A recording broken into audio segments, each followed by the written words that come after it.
You're listening to the Real Estate Radio Hour, the show that brings you unfiltered stories and insight from the Twin Cities real estate world with your hosts, Chris Rooney, broker at RE/MAX Preferred, and Andy Presky, leader of the Preferred Home Team at RE/MAX Advantage Plus.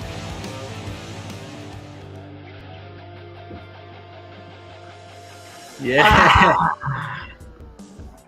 Double coffee, Andy? Delicious hotel coffee, gentlemen. Woo! Woo! You look good. Looks like you updated the kitchen there too. Yeah, I since I got kicked out of my house, it's been nice. These people are very nice to me here at the hotel. Yeah. They give you a garage too, or what? Over there? I added a microwave in the kitchen unit here in the garage. So I don't ever have to talk to my wife. Yeah. No, I'm down in Sioux Falls right now, getting ready to. So I got my college color sweatshirts on, getting ready to go to the campus and tackle some moving with my daughter. Oh, I was wondering if the rumor was true that you were moving your business to South Dakota. Much better tax shelter, yes. It's a better situation. Yeah, it was kind of interesting on the radio out here talking about real estate, and the governor, this Christy Nome or whatever her name is, they were just talking about this. Her daughter, whatever her name is, everyone knows Christy Nome. Yeah. And she's out here and she's trailblazing, as they say, and doing all these crazy things. Her daughter, though, is just trying to get a job as an appraiser, and it's all over the news right now that she, got fast tracked and given special treatment, and I'm like, here's the deal, guys. At the end of the day, you're still an appraiser. It's not like she's the $400,000 a year assistant to the assistant sitting in her office every day or playing golf. I mean, she was trying to get an honest job, and appraisers work their butts off. I mean, you know that. I know that. And it's like, I don't know, man. There's got to be some perk to being a governor. So what if you fast-tracked your daughter through the licensing a little bit? Yeah, I think an appraiser is great. They could never be fast enough. They get yelled at all the time by not only somebody else, because the mortgage people can't talk to them, but us realtors can go after them. It's a very great job. How do you look today? I think you look like you're ready to get on a pontoon with a keg of beer and cause some problems. I gotta do some working in the Sprinter today. This is my Sprinter workout gear. That's awesome. My thinking gear. You look like there's a meme, a bunch of like Twitter profiles, and they have like the same like Oakley sunglasses on and the hat, and they say like really conservative talking points, and it's just a funny. You look like one of those guys. I've been starting to watch a lot of different podcasts, and everyone looks pretty dang casual in them. So I think I'm going that route. Yeah. Tried to be too fancy, Andy's got the perfect hair. I needed something. Yeah. Yeah. You want to look like a weatherman? Do my deal. Just what do you use for that, Andy? Because my hair's starting to get wild, but I want to keep the curls. Wait, how do I get some of that stick? I don't know. I have no idea. I figured with my stress level, I'd be bald. And it just doesn't happen. I'm doing pretty good. I think I got it's all solid in the back still. Looking good. Yeah. We'll see. Yeah, Nick's got those curly cues. He looks kind of like those Amish guys a little when they get that long hair. Yeah, my son had that same when he was right in the end of his lacrosse career. He let his hair grow, and it got huge and awesome. It was pretty fun. All right, market, real estate market. I don't know what to say about it. I think it's good. I mean, we got a couple new listings going on this week, and I mean, everything that I'm doing, I always do like the market analysis right before we're going to go on, and and they're different. They're different markets that I don't work in all the time. I know them, but it's not like it's my backyard and I'm seeing it every single day. But that things are still moving. We don't know. I mean, I haven't seen. We talked a little about it last week, but how the offers are going, whether or not, we're getting multiples and people are going crazy over. I know a lot of people have switched price points because of the interest rates. They've kind of retooled themselves into thinking, rather than 400, we better look at 350 now. And well, I should say the upper bracket market though is still hotter than hot. If you got something nice that's turnkey, it's going to be sold. Well, and I don't, I 100% agree. I think what we've been seeing is a little bit of panic listing where people have been waiting for whatever reason to get their houses on the market, and they're meeting with real estate agents, and the real estate agents are saying, hey, you hit the peak. It doesn't get any higher than this. From what we've seen, I mean, your house is worth more today than it's ever been worth. What are you waiting for? And so we are seeing some inventory. I know from last month to this month. Last month was one of the historically lowest months of inventory ever recorded. And now, what's that? And sales were low too. Yeah. And now you're starting to see that inventory coming into play. Now, what I think everybody's worried about is they're kind of getting that, well, everything's so expensive, interest rates are high, I don't want to buy anything. You got to remember, supply and demand is real simple. Not everybody has a job that's buying a house. Some people already have their money. They're retired, they're downsizing, they're whatever. And it's their time of life. They need to make that move. And even if the economy or the timing's not right, they're still going to make their move. There's always somebody that wants to sell or buy a house. Well, in the last couple of weeks here, I've seen where people were starting to buckle down a little bit mentally and saying, oh man, this inflation and all this crazy stuff going on in the world, the housing market's going to go to hell. And I said, I want you to honestly research that topic, and I want you to come back and talk to me in about 3 days. And let's talk about why you think the housing market's going to crash. Well, this and this. And I said, but remember, in 2007 and 8, the economy crashed because of housing. Right now, housing's solid. There's little inventory. There's great equity. And historically, the interest rates are still fantastic. 5% is not 18%, guys. I mean, yes, it sucks. It doubled, and most people that were shopping on a payment, which most buyers were, or what is it, 68% of the buyers were, or something like that, because it's almost 30% of the buyers last month were cash. Those with a payment, their payments went up, so they feel affected. They feel like robbed or cheated again. I can't find a house, now my payment went up. But I'll tell you what, historically, 5% is a rate that, if you do your math, is a good rate. People are still making good money. And I think because of the lack of inventory, you're going to still see pressure on supply.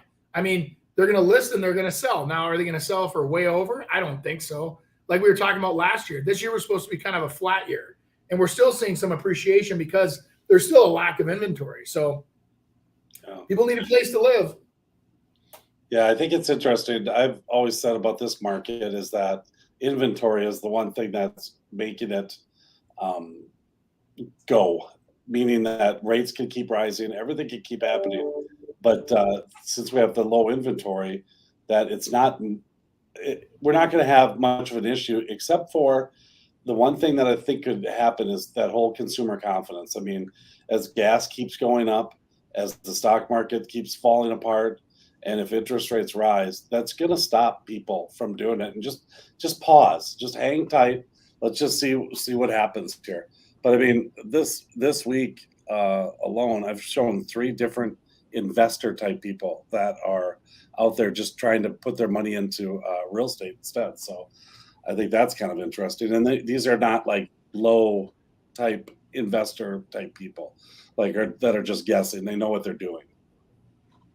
Yep. No, I get it. And I think that there's always that, I hate to say it, but, just take the last 5 to 10 years and look at how we process information, and look at how, we are sensationalized with our news, and everything's a problem, and everything's stressful, and everything makes life so hard. Life's really, take a look at your own individual situation. There's a lot of people, more people than people that are in bad spots right now, that are still doing, hey, I got a great job. I can still yes, it's expensive, but I can still put food on the table. I'm not going to move. I'm going to sit tight. I'm in good schools for my kids. And like you said, Chris, maybe just pause a little bit, let life happen for a couple of years, and not decide to be making a move, But on the other hand, people that, Geez, what am I at? Five new properties coming on the market next week. Yeah. So it's coming on pretty aggressive right now for sure. Yeah. I agree. I think some people, though, I was just going to say, I think some people are also looking in or have looked into the whole remodeling. I've got 2 clients that have done that and have said, you know what, we're not going to go that route. Because that's the one thing with remodeling that you don't know is that you start adding something on, but it sometimes affects so much more. So let's just say that you're going to put on an addition.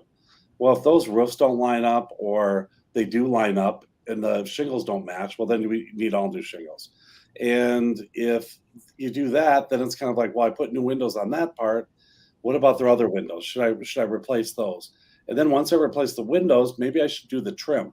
But the trim won't match the doors, so I better do the doors as well. And it turns into this huge cost. And then people are like, you know what? No, we're not going to do it. Let's just sell. My house is good enough to be able to, for what someone else wants it for. And then I'll go get what I want. So, yeah. This is the meme I was talking about, how you're dressed.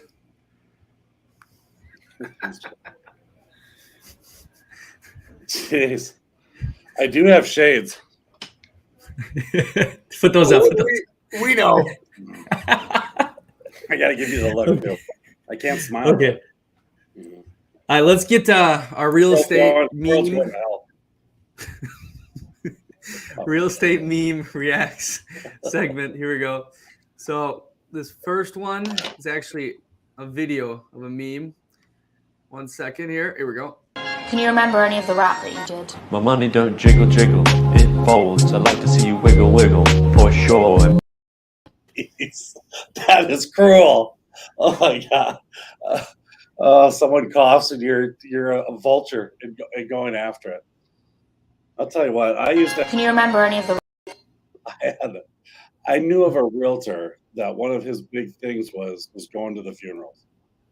And I'm like, that is just...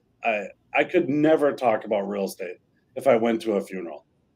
But that's level 301 prospecting, Chris. That's when you're a deep diver. My goodness. Hey, it's going to happen to all of us. So I guess I heard that. Yeah. There's a rumor.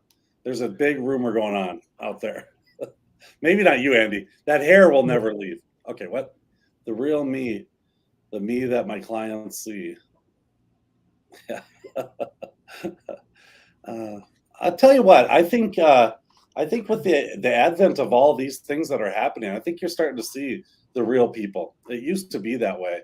You'd see a guy on a Harley on a weekday that was then in a suit, at an open house. Totally different person. But I think now, everyone pretty much appreciates that and embraces it and makes it just who they are. And the good thing is that you're attracting the people that are fine with that. And there's nothing wrong with that. I tell that to new agents all the time. Everyone says you gotta come into the industry and you have to send out postcards. You need to go knock on doors. You need to do open houses. You need to talk to 100 people a day. You don't have to do that. If you don't do it, you won't do it, number one, you won't do it good. But if you do something that you like and you enjoy, you can certainly do that. And that's the same thing with people. You think you have to work with every single buyer? No, you don't. I've had that instance more in the last 2 years than I've ever had that I've just said no. I just know it's not gonna be fun. It's not worth it. And not that real estate's all fun, but you can make it an enjoyable process if you work together. And it's usually, when it's like, oh, I'll tell you what to do. Well, you know what? I've kind of been doing it a long time. I kind of know what I'm doing. It's worked for me. And if it doesn't work for you, that's totally fine. Go use whoever. And it's totally good. Hey, at the end of the year, I always say, let's measure, the tangibles that what can we, change this is like coaching from a real estate perspective. And I would sit there with some of my agents on the team and I'd say, okay, you sold 24 houses. Let's talk about the best transactions you had, meaning the customers that were the easiest to work with, the most willing to do what they needed to do to get the deals done, and those that would refer you in the future that, really appreciate what you are and who you are, and they represent you, you know what I mean? And they'll refer you versus the bottom 2 or 3. And when you learn to look at your business, that's kind of the Jack Walsh, who, by the way, Chris and I got to meet years ago before he passed away, who ran GE. If you read some of his books, he says, do it to yourself to get rid of your bottom 20%. And I'm telling you, it's scary, but it's refreshing. The buyer that's going to push you around, tell you what to do, argue about what the percentages are, argue about if you have any admin fees, argue about this, they're not going to refer you. They don't appreciate you. And I go, like I've told my team, I go, those kind of buyers, it's okay, or sellers, to just say, you know what? I don't know if we're a great fit. And even though I really respect you and appreciate you, would you like me to refer you to somebody else? And then you refer them to Chris Rooney, and then Chris has to deal with them. For sure. Because I'll tell you what, our business is, I mean, yes, we're straight commission, but you do at some point in time have to break down, is this a profitable relationship or is this a non-profit relationship? And I'll tell you what, boys and girls, those of us that are out there in this business, I mean, we're entrepreneurs. We've got braces to put on those kids' teeth. We got to buy tennis shoes too. And it gets to a point of where there's fair, and then there's, it's just abusive, you know? Yeah, exactly. Yeah, if it's not a win-win, it doesn't work. So right, there you go. That's a better way to say it. Yeah. Me trying to find out if my client's offer was accepted. Please say Arizona one's what? Basically, she sent so many texts. I think she got arrested. Yeah, trying to. That's a big thing when you're in multiple offers and you're from the listing side. I mean, there's some people that are pretty anxious, and you got to remember from a listing agent standpoint, maybe we don't have the answer. A lot of times what's happening is that we've got all the multiple offers, we've gone over them, we're talking to the seller with them, and maybe there's some changes we want to make with one of the best offers, and we're dealing with that, and we can't really say, hey, you know what, we're looking at this other offer, because if it doesn't work out, we might go to the next one. But on the other hand, the buyer's agent is getting texts and calls from their client the whole time, wondering what the heck's up. So keeping people up to date, and maybe even giving time frames, and just saying, yep, you know what, hey, we're going to look at the. That's what I do. Yeah, we're going to look at the offers. Let's please get them to me by 5, and we should have an answer. We'll give you an answer tomorrow by 9 a.m.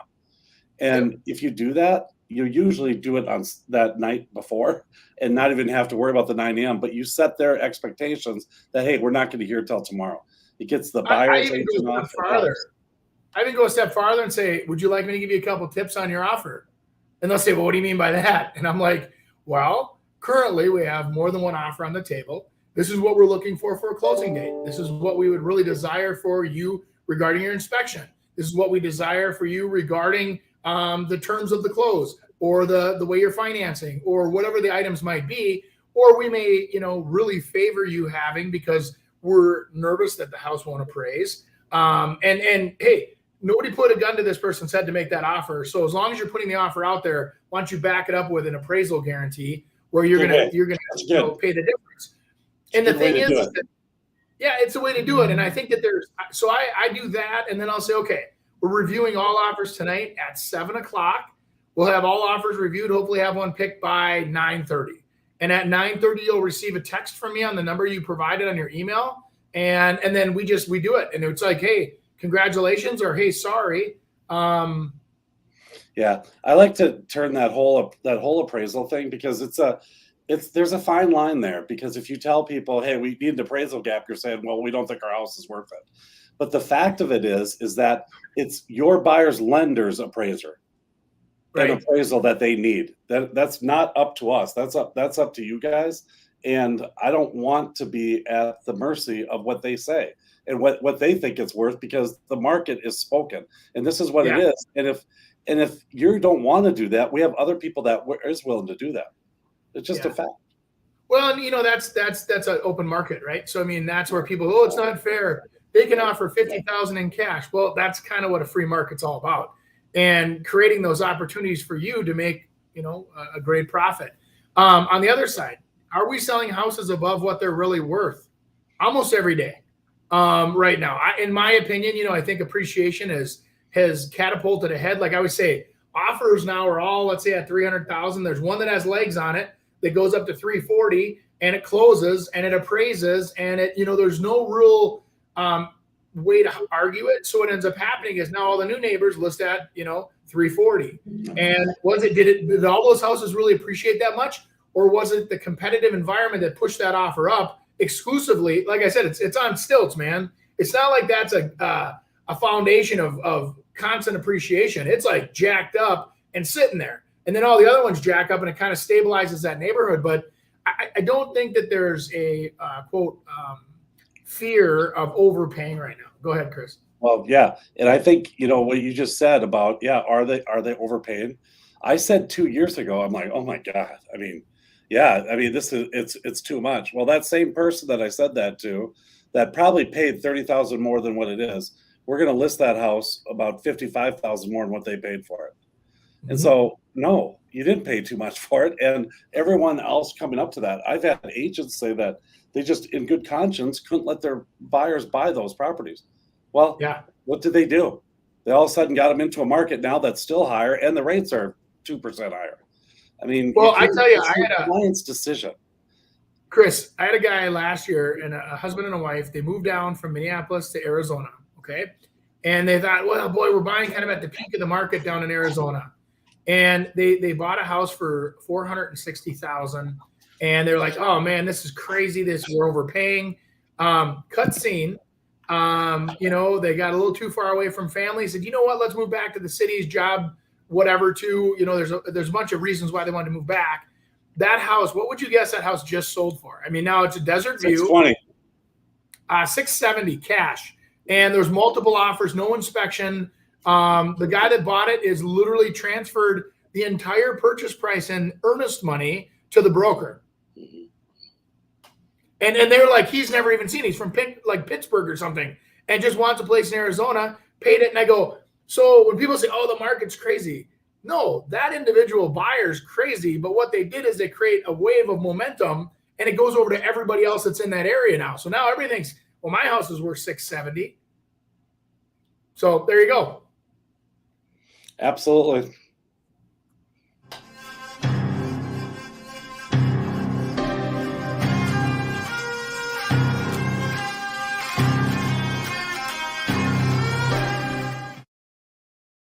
Hey, can you put a hat on that guy next time? But anyway. No, good Lord.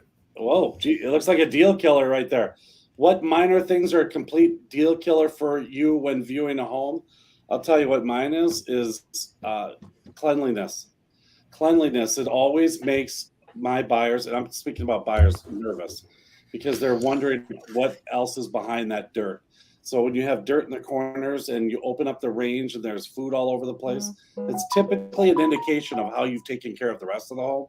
And so that means the furnace might be bad, the water heater's bad. I mean, you never probably changed a furnace filter until you listed it. There's probably bugs, there's infestation, there's mice, there's all of those things kind of go in there. And so cleanliness to me is the biggest thing. It's the thing you have to do, even if you're completely outdated and bad house, if it's clean, people look at it differently. I had 2-3 years ago, had a property listed up in Ham Lake. It was probably the nicest property, exceptional value, beautiful views, wooded acreage, awesome rambler. And the good news is if you ever need your, Chris, if you ever need your washer or your dryer repaired, the neighbor does that. But what he does is he keeps the boneyard of used parts out in his yard. There were dishwashers and wash machines and refrigerators. And I walked over there and because I was taking the listing on, and I says, hey, how you doing? And he cautiously goes, I'm good. I go, I'm the real estate agent next door. And I said, we're just trying to sell the house next door. I was curious, what's the plan here? Obviously the city doesn't know you're doing this. And the guy goes, well, yeah, it kind of got out of control a little bit. And he goes, I just, parts are so expensive nowadays. And I actually started feeling bad for the guy. And I go, well, here's the deal. We're trying to sell their house. Is there any way you could help us get a higher resale value for their house by hiding some of your stuff?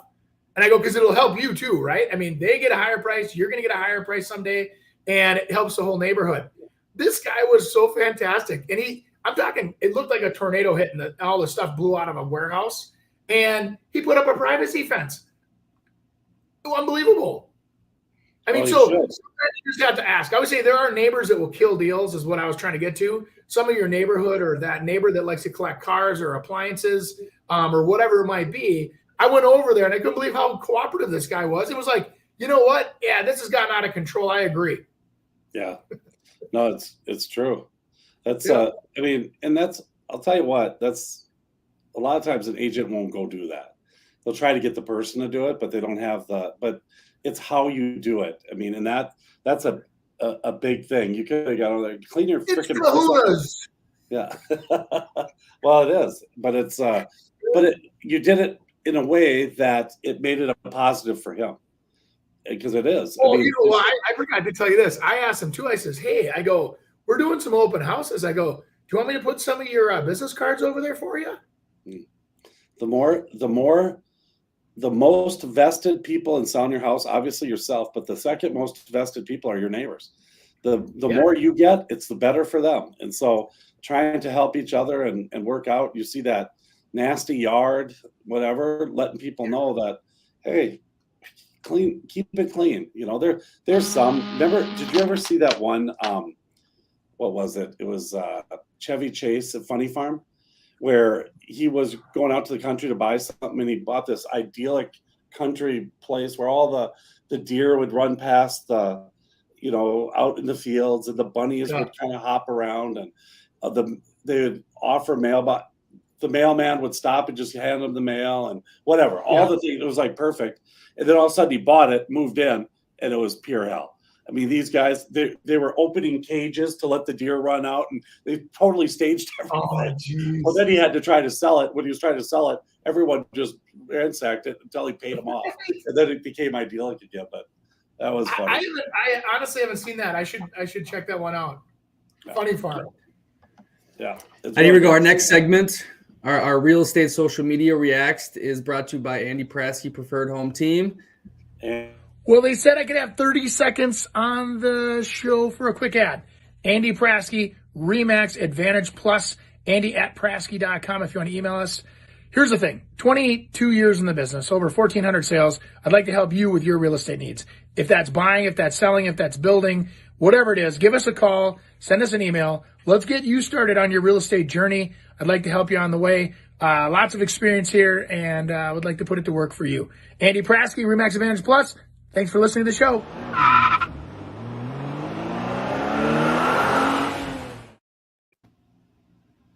Is it weird that I can't stand looking at myself on camera? no. That drives me crazy. Okay. Wow, yeah, that wall has to go. Do you know if that wall is load bearing? Okay, do you mind if I take a few videos? It's for our designer. I don't know if you've heard of Studio McGee. Yeah, now is this French oak, white French oak floor? Do you know the thickness of it? It's important that I know. Can you find that out? And also, are those 5-inch baseboards, or they're 4 7/8? Because it's a big difference. 4 7/8 is completely out of style. So, gosh, it's just so much work to do in here. Wow, that's a trip hazard. God, do you know if the sprinklers are working? I saw some flowers out front that need a little bit extra water. Is that screen door loose? God, this needs a lot of work. Yeah, I'm just gonna run through real quick. The kids are sleeping in the car with my wife, so we're just gonna swap. I do. Last one I hear all the time. My wife's out in the car with the kids, and I got to be quick. I'm like, Totally. hey, thanks. I love the ones that come in and think they know everything. They know absolutely everything. And then I start quizzing them, because it's like, you know, it's just, God, this is interesting. You know, this is great for me to be able to learn, and then start going over all the different things to see what they do know and don't know. But That's where I spin stuff around, though, and I'll say things like, well, you know what? That base trim, so if it is 5-inch, we're going to expect an offer from you? Because it's everything you're talking about. You want this, right? Yeah. So then all the boxes are checked and you're ready to put your deal together. Yep. Well, no, I think people, I don't know what it is, but some people I think are so afraid that they're going to end up buying a house that they come in and put on a show, and they leave. I think they even leave the open house going, why did I say that? Or why did I do that? You know what I mean? And I don't know. But they think of us agents as vultures. We're going after them, and just be straight up and just say it. Hey, you know what? I don't want to work with anyone. I mean, maybe if I like you, I will, but I'll Yeah. make that decision and don't bug me. Very Well, or simple. how about this? I've done open houses with new builders for years, and I'll see some of the same crowd year after year after year. And I'll say, "Oh, hey, how you been doing since we saw each other last year?" Yeah. I don't know you. And I go, "You come into this model every year in the spring preview and the fall parade homes." I go, "Don't you have a bunch of kids that play football? They're all wearing football jerseys last time you came through." And they get really freaked out. And I go, it's nothing wrong. Hey, open to the public. Come on in as much as you want. But I do for my job. Gotta remember. If I remember you, we connect, Yeah, totally.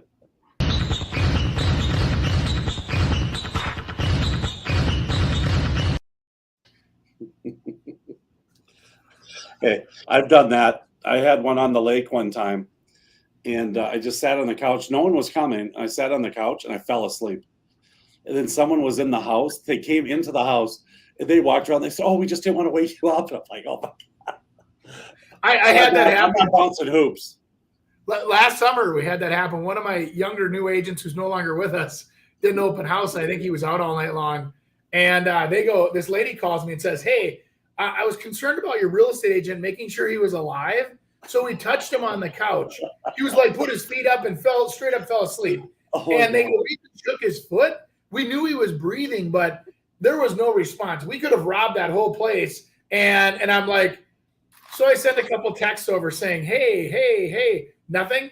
I walk over there, and then this guy's got his girlfriend in the model, and they're sitting there having lunch. I'm like, "Okay, bud, thank you. Why don't you head home today? We're good. We're all good. Thank you so much for your service." Oh boy.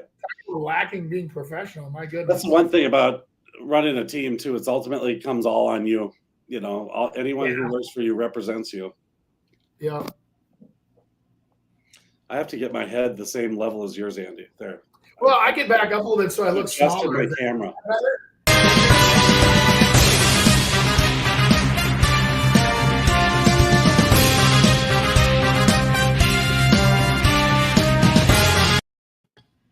Yeah. That's how many I've done in my life. 3. And then I ended that. That was the last. I'm like, I'm not doing that and stuff. But I'll tell you what, it works for some people. And it's a numbers game. You just got to keep grinding.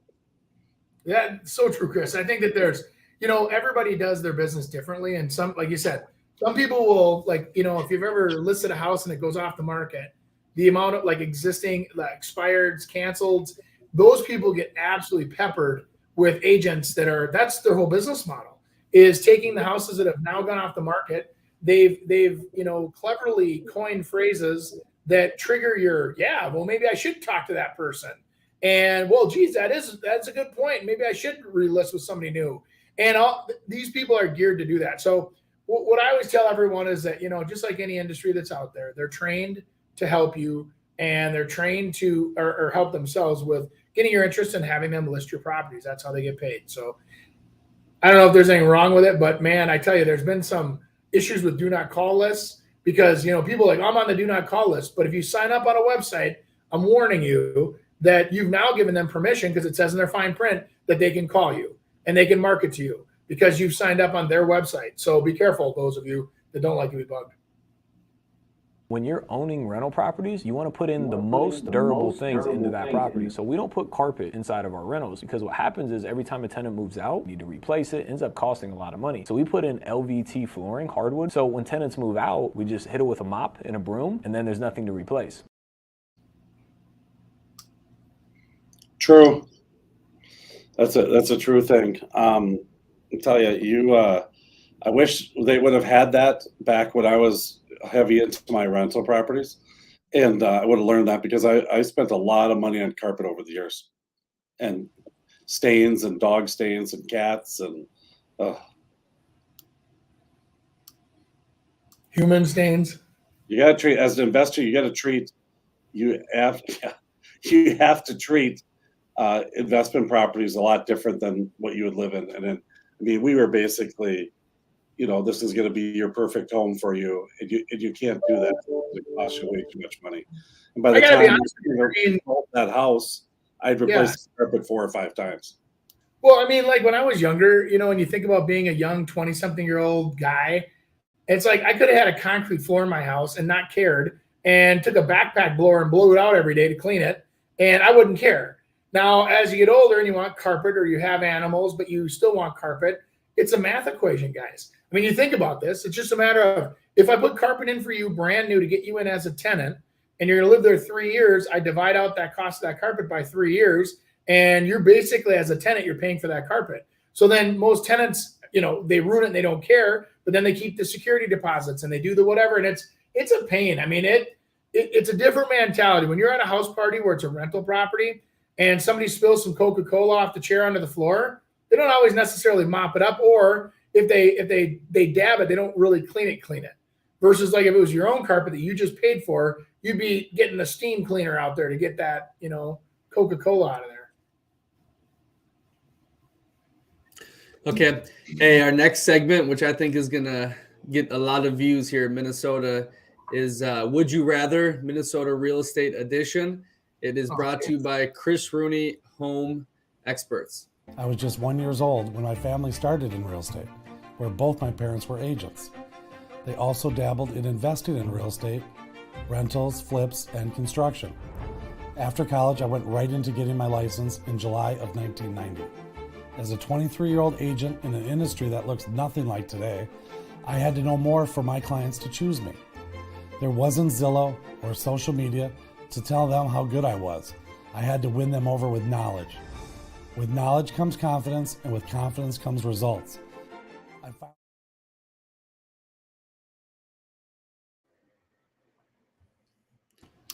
Is it? Andy, I like it. That guy's good. Is it? I think it's really weird when you love watching yourself on camera. It's really weird. We'll call The Odd Couple for nothing. All right. Okay, hold on 1 second, what's the guys. rules of the game there, Nikki?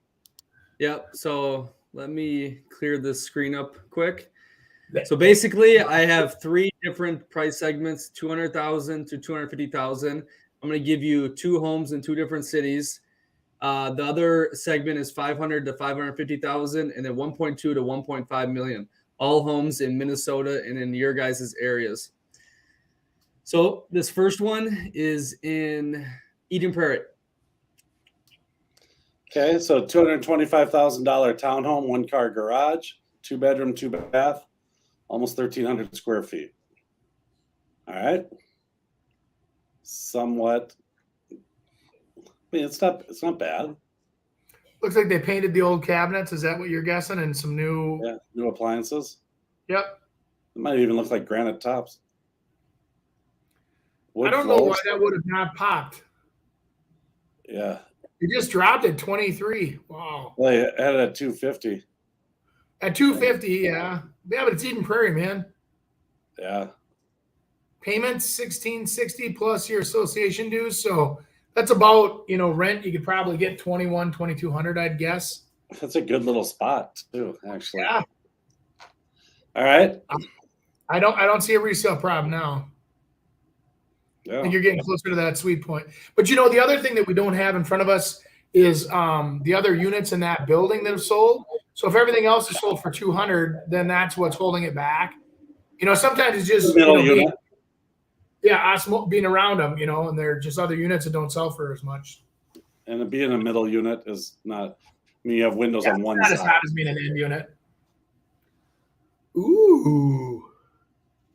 Okay, so now we're going to Oakdale. It looks like a twin home, so a little bigger, 1422, but a 3-bedroom, 2-bath, not 2. This one obviously sold pretty good. Hey, look at that Andy, look at that little trick. Pricing it under what Zillow says. Ooh. Yeah. There you go. Well, I think that, in your decorating style, Chris, where you like to put like big butterflies on the fronts of houses, yes. I think that would have helped this one with the curb appeal too. I know. Look at when you add a bee with a butterfly.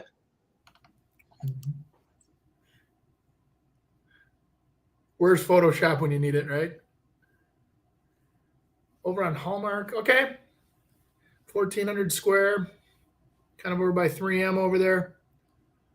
I like the kitchen. Nice. Look at that backyard, Andy. 694 is yeah. your backyard. I can't see that. See on the map. Yeah, see on the map. Oh, that's exciting. So you can see commerce happening every morning. Yeah. You got to stay positive, Rooney. Got to stay positive, bro. Good access to the freeway. Mm-hmm. But, some of those, I don't know if that little stretch has got the sound walls or whatever, but, backing up to a freeway is going to hurt. See, now let me ask you a question. Would you, if you were listing that house, would you show that view or would you keep it out of there? If I could see the freeway, I don't know if I would, but I would. Let's see a picture that shows kind of the side from the front view. Is there one of those? What's this one?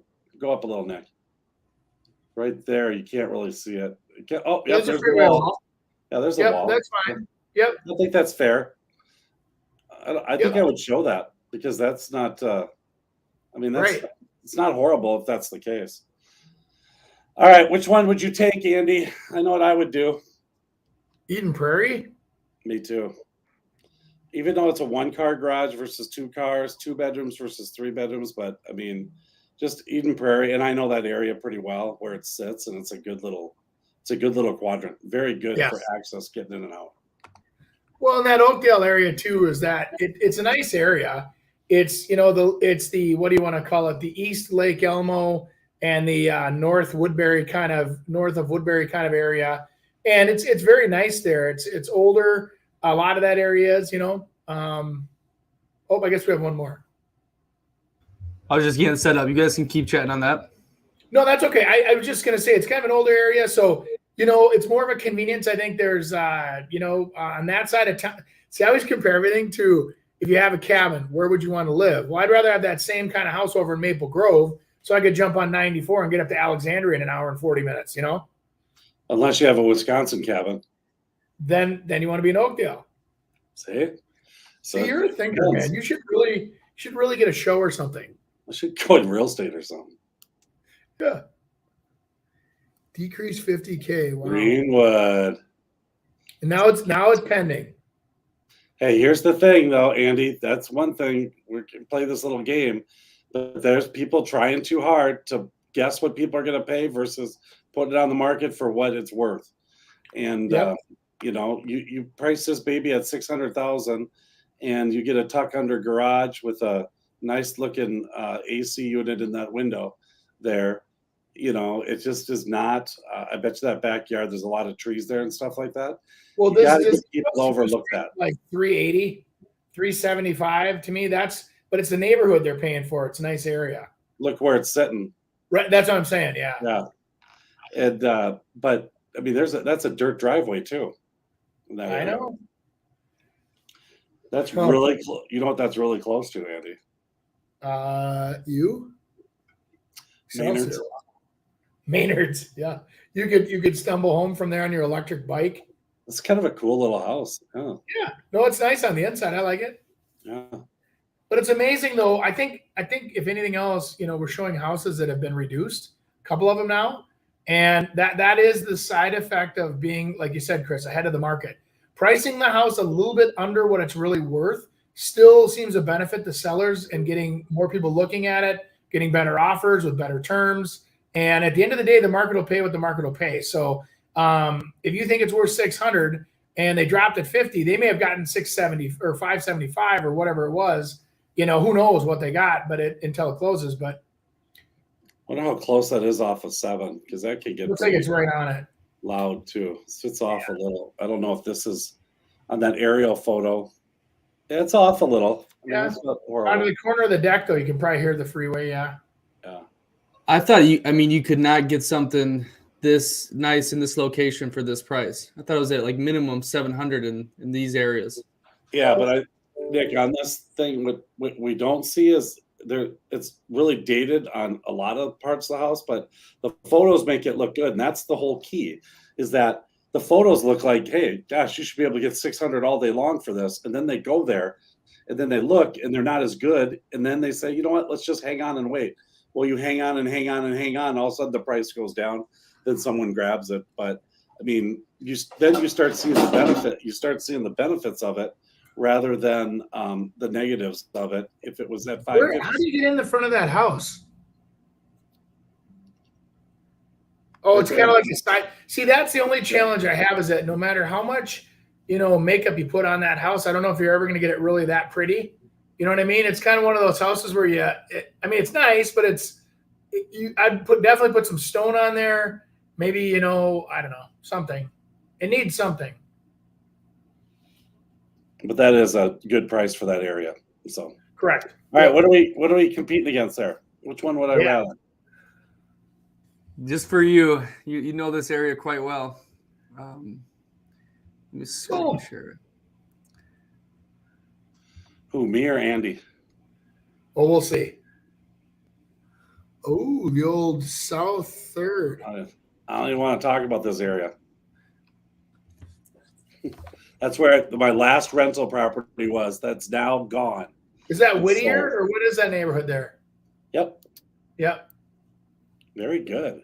Yeah. Did I pull a little knowledge out of the old sack of Yeah. Yeah. So I had a rental property over there. It sold for $760. What is this? 6-bedroom, 3-bath. This looks like a single family home. Well, I'm sorry. I just that area to me and just kind of some of the things that are happening are not as exciting. I would be buying in Greenwood, even though this house is going to be super cool. It's got all the cool old woodwork in it and stuff. Go down, little Nick, see those pictures because I think they're going to be pretty cool. Yeah, look at that woodwork. Yeah, just awesome. That's why you moved there, right? You bet. Being downtown. The lifestyle, yeah.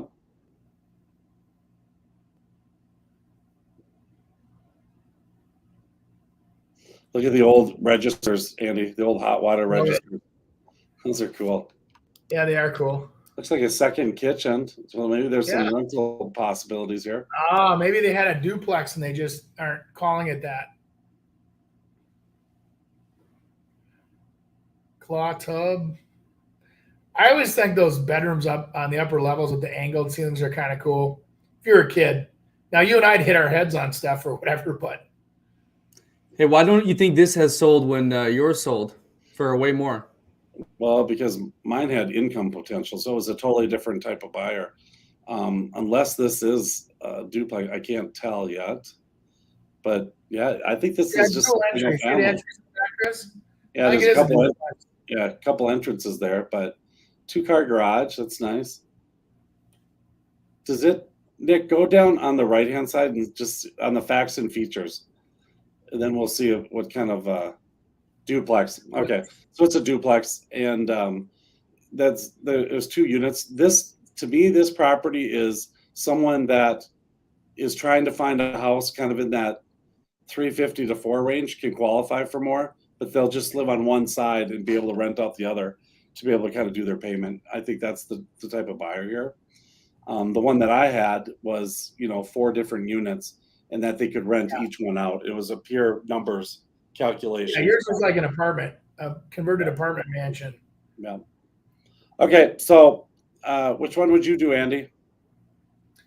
Just for this year, I'm not a mover and a shaker. I don't want to be downtown or in South Minneapolis yet.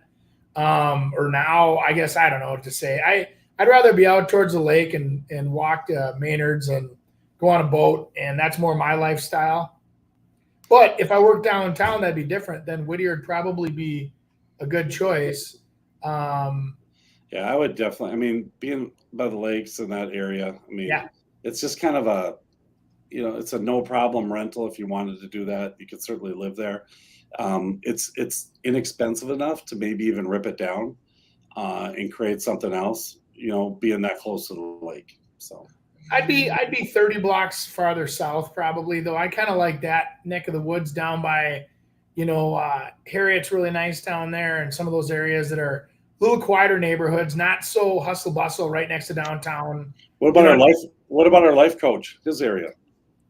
That's very nice too. He's over in Linden Hills, right off the edge of Kenwood there, and that's a beautiful little pocket of Minneapolis. It really is. Yep. And he's like 3 blocks off the lakes. So you know, there we go. Okay, we're in Inver Grove. Got a Rambler. That's strange, Chris Rooney. Oh, a Rambler? Are you saying you can't do steps or something, or what? Yeah, yes. And the fact that they cut it 100,000 and it's 5,000 square feet. Yeah. Nice Okay, location. so, yeah. No, that's not a bad little spot. Stucco. What do we got? 5,400 square feet. Can you do facts and feature? I just want to know when it was built. What are we? 2005. Okay. All right. Let's see some photos. Oh, pool. Done. Well, that's not super dated. It's got kind of the cherry, No. Little red hues. It's on a cul-de-sac. You see that? Nice backyard. Yeah. Okay. This isn't I bad don't at all. know that part of town very well, but to me that screams 950, but I don't know. Yeah, no, it's over. It's probably over $1 million. Is that a red or a purple island? See, that's the thing. Yeah. Looks like they painted it red. Those are the things you got to identify when you're selling, because this is first impression. And I mean that island's massive and it could be really impressive, but it just kind of plays with this wood and it kind of clashes a little too much. I go black on that now. Yeah, that was just different. Yep. Yeah. Yeah, a little hearth room there. Well, they got the paint in the other room matching it. I mean, somebody needs to help them with the staging. And I mean, as much as I, hate to say that, I mean, when you live in a house is different than when you're trying to sell a house. You need to have a consultant come in and help you tune those little things so you can stay in that $1 million price range. Otherwise, you keep tuning, and then all of a sudden, or if you don't, you're just gonna keep reducing until you get to 950. Like here's the thing too, Andy, is that island color might be really cool. I mean, when you're at the house, it might look really good, but you're never going to get them to the house because of that island color. Correct. So and now you're really focusing on it. I've got about 6 different shots of this island, which is a great island, but all I keep seeing is a kind of a purple pinkish. Scroll down a little bit more, would you, Nick, please? Porch. I got to be honest with you. The photography is good, but it's not great. There are better, doing the HDR photography where they can brighten that stuff up and get the views. I mean, and this is what I tell everybody. Okay, neat. You got a toilet and a sink. Neat. You got a bed in a room. It's like you need to start showing more of the features of the area. Show the house. Show the lifestyle. How do you know what I mean? There's so much more to that house than just the basics. Yeah. All right. So you're seeing some of the datedness too, going on the glass block thing. Glass block was dated when they put it in. I don't know what the hell they were thinking there. You just might want to see that later, or just it's just, to me, sometimes, I mean, when you're getting 1.3 now you're competing against new construction that you can build something. Sure, I'm not going to get the lot. I'm probably not going to get the pool, but gosh, I'm going to get my cool walk-in shower that I wanted. And, for 1.3, I should have what I want. It might have to be a little smaller, blah, blah, blah. So those are things that you let them see when they get there, because I think you might fall in love with this property and the pool. And here's the other thing. We don't even really see that. A lot of it, I bet you it's going to be here at the end. Yeah. That we're going to start seeing. That house feels very Victorian too, in a weird way. And which somebody may love that. I'm not a super fan of that style, but neutralize, I would tell people, there you go. I'd lead with the aerials. Why the heck aren't you leading with the pool shots? I mean, all that stuff that's what I'm talking about right there. It's a lifestyle. Imagine the awesome parties for you and your family. Bring the whole, soccer team over. Enjoy, and show kids. Show a soccer ball in that backyard with a little net. Andy, sell that house.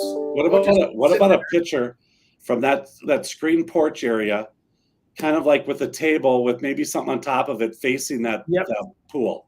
So it's even got waterfalls. Look at those waterfalls on the far end. Yeah. They don't even have a photo of it. Yeah. What the hell? Disappointed. That's a nice lot. That's a great way in which to do that. You got to do that.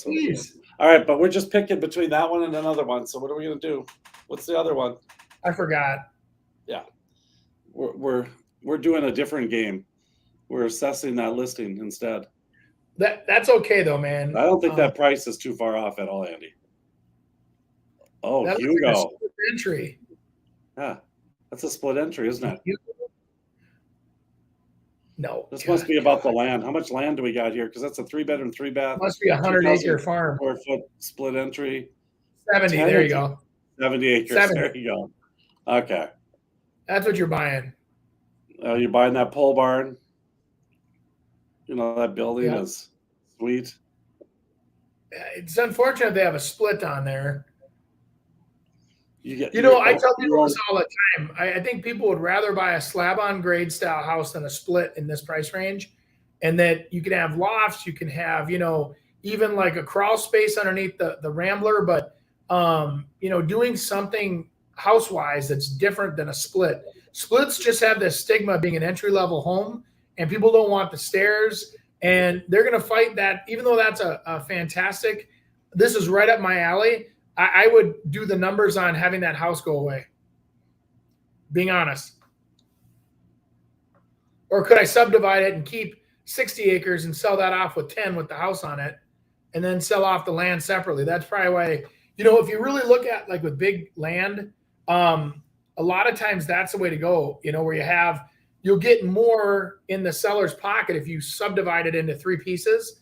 Let's say there's, 3 20-acre pieces, and they're going to sell quicker and faster and for more money if they have road access, everything else. But and if it's allowable, and then sell the one piece here for $699 or something on 20 acres, it'd sell pretty fast.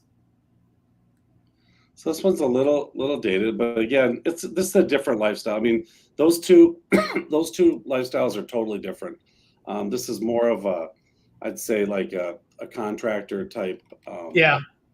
Worker wants privacy, a farm area. I mean, you got a lot of toys. Look at that. It looks like they fuel a lot of vehicles. So it's probably somewhere that's working there. Okay, so they outlined the thing here, Andy. You might be right on. There's a possibility to be able to kind of split this thing off and still have access on this right-hand side to get back to the big part. Nice. Yeah, so that's, again, looking at it from different ways. So which one you taking, Andy? Hang on a sec. You just made me, now you got me. Did you see how I got closer to the screen? Now I'm like this, reading. I always look for subdivision. Whenever you can sell things in smaller units, the property would go higher. I think that if this is subdividable, I would take the split here in Hugo because of the potential that you have more things you can do with it. There's more ways to sell it.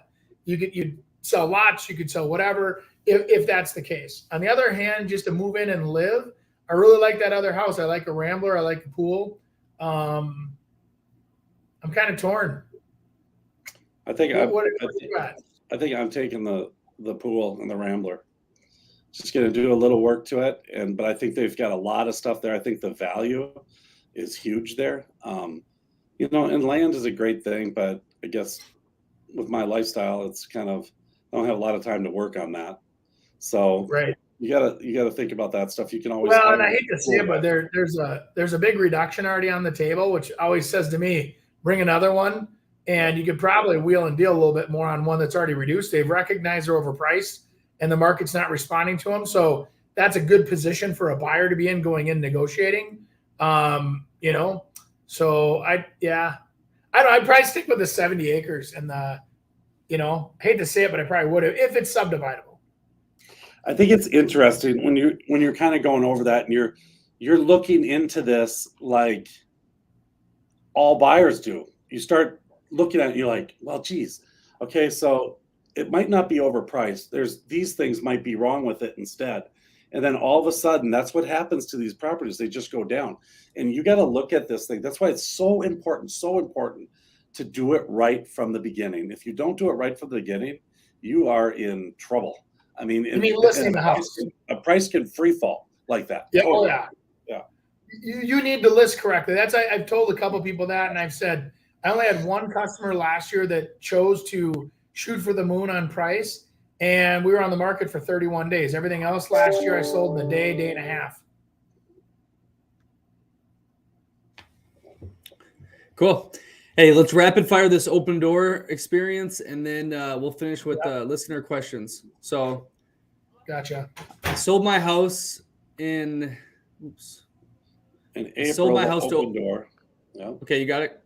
Yeah, and they turned around, didn't do any improvements. This is totally normal, and they listed it for 15,000 more. So that's not a lot. But anyways, they went and looked at it, and I guess it was dirty and everything was just horrible about it. Everything was dying in there. It smelled in there. There was dirt. They left it a lot nicer than what Opendoor did. But, Opendoor did a lot of paying too much for properties.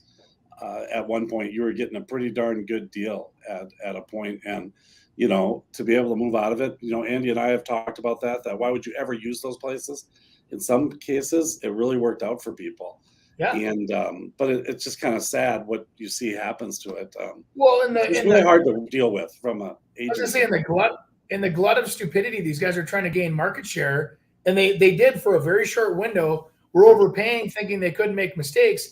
And then I want anybody that questions their business model, go look at their stock performance on those companies right now. Go look at Opendoor stock. Go look at Zillow stock. Go look at all of them. They're in the toilet.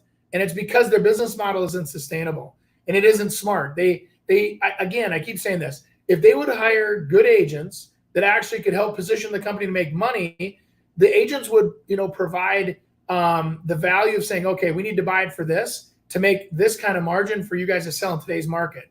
The problem is that nobody would sell at that price. So they weren't getting any properties under contract. So these agents that were getting paid by the deal, not based on the profit, were just trying to cut the contracts and get the deals done. And so that's where prices went up. And then, we saw it last year. Zillow walked away from 280 families that had already bought properties, and they walked away and they left these people hanging. And they just did it again last fall when they pulled out of the market. And they said, you know what, we're closing. They didn't, in the fall, at least they didn't back out. They bought the ones that they had under contract, but they no longer buy.